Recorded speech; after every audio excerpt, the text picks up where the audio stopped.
ये बात है आज से 2 दिन पहले की, जब शिबी का 16वां जन्मदिन था और वो इस जन्मदिन पर बहुत ज़्यादा खुश थी और उसके मम्मी पापा भी बहुत ज़्यादा खुश थे। शिबी बहुत दिनों से एक बात की जिद कर रही थी कि पापा मुझे इस बर्थडे पर एक प्यारी सी डॉल चाहिए। उसके पापा उससे बहुत प्यार करते थे और उन्होंने उसके 16वें जन्मदिन पर एक डॉल गिफ्ट कर दी। उसके पापा ने ये डॉल गिफ्ट तो कर दी, लेकिन जब से ये डॉल इस घर में आई है तब से कुछ ठीक नहीं है। तरह तरह की एक्टिविटी होती हैं और नई नई घटनाएं देखने को मिलती है। कल इस डॉल का पहला दिन था इस घर में, तो जैसे तैसे पहला दिन तो निकल गया, लेकिन आज दूसरी रात है।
जैसे ही कांच का गिलास नीचे गिरता है, इसकी आवाज़ शिवी की माँ के पास पहुंचती है और उनकी नींद खुल जाती है। शायद उन्हें लगा है कि ये गिलास शिवी के हाथों से गिरा है, इसलिए वो आवाज़ देती हैं, शिवी, ओ शिवी, क्या हुआ तुम्हें? क्या तुम्हें कुछ चाहिए है? और ये गिलास गिरने की आवाज़ कैसी? लेकिन शिवी बहुत गहरी नींद में होती है, उसे ये सब बातें सुनाई नहीं देती हैं। उधर उसकी माँ बहुत ज़्यादा परेशान है और वो कहती हैं, शिवी, क्या हुआ? क्या तुम्हें मेरी आवाज़ सुनाई नहीं दे रही है? शिवी की माँ उसे बहुत आवाज़ें देती हैं, लेकिन उसे कुछ भी सुनाई नहीं देता। तभी उसके पापा की आँख खुल जाती है और वह पूछते हैं, क्या हुआ नेहा, इतनी रात में तुम किसको आवाज़ दे रही हो? तभी शिवी की माँ उनसे कहती हैं, अरे मैं शिवी को आवाज़ दे रही थी, उसके रूम से कुछ गिरने की आवाज़ आई थी अभी। तभी शिवी के पापा बोलते हैं, कुछ गिरने की आवाज़? हो सकता है नेहा, हवा बहुत तेज चल रही है, उसकी वजह से कुछ गिर गया हो। तभी शिवी की माँ बोलती है, हाँ हो सकता है। तभी शिवी के पापा कहते हैं, चलो अब सो जाते हैं, रात बहुत हो गई है, अगर उसको कुछ चाहिए होगा तो वो मांग लेगी। हाँ ठीक है।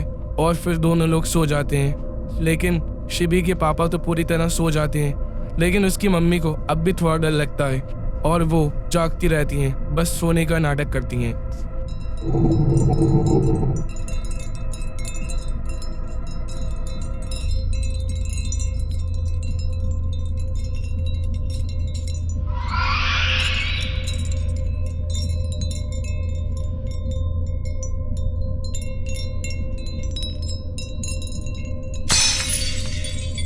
और जैसे ही घड़ी गिरती है, शिवी के मम्मी पापा दोनों उठ जाते हैं। तभी शिवी के पापा बोलते हैं, अरे ये क्या हुआ, तुम्हें कुछ गिरने की आवाज़ सुनाई दी?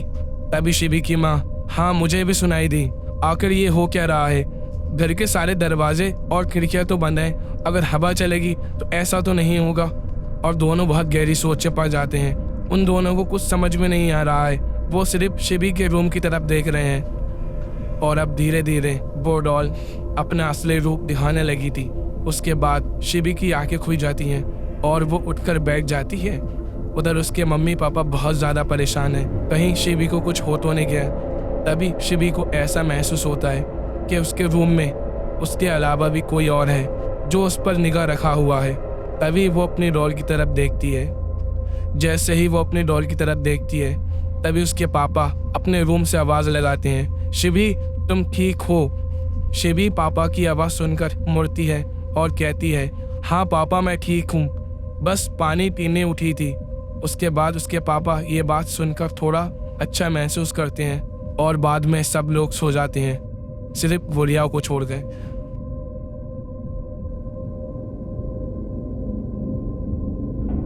और जैसे ही अगली सुबह होती है, शिवी की माँ किचन में उसके लिए एक नाश्ता तैयार कर रही होती है और वो देखती है शिवी बिना ड्रेस में है।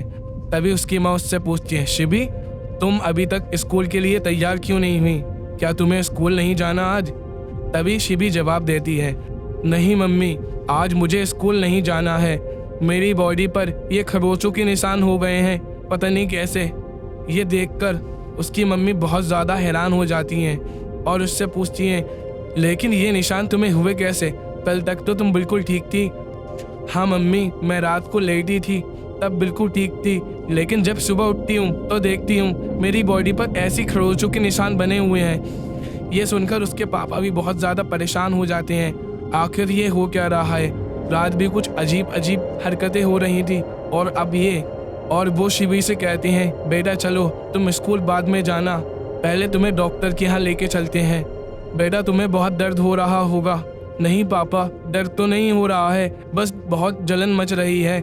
उसके पापा बोलते हैं, ये सब हुआ कैसे? और तुम्हारी गुड़िया कहाँ है जो मैंने तुम्हें जन्मदिन पर गिफ्ट की थी? तो शिवी बहुत हैरान होकर ये बात अपने पापा को बताती है। जब वो रात को सोई थी तो गुड़िया उसके साथ थी, लेकिन जब उसने सुबह उठकर देखा तो वो गुड़िया उसके रूम में नहीं थी और पता नहीं वो कहाँ गायब हो गई। ये बात सुनकर उसके मम्मी और पापा बहुत ज़्यादा हैरान हो जाते हैं और उससे कहते हैं, बेटा तुम्हें डॉक्टर के पास चलना चाहिए। और वो तीनों लोग डॉक्टर के पास चले जाते हैं, लेकिन ये बात अब भी पूरी नहीं हुई है। आखिर वो गुड़िया गई कहाँ और वो गुड़िया कौन थी? शिवी की बॉडी पर ये निशान आए कैसे और वो गुड़िया अचानक गायब कैसे हो गई? क्या ये निशान उस गुड़िया ने किए थे या ये सिर्फ एक इत्तेफाक था? ये बात अभी भी एक रहस्य में है। अगर आप इस वीडियो का पार्ट 2 देखना चाहते हैं तो वीडियो को लाइक करें और कमेंट में पार्ट 2 लिखें।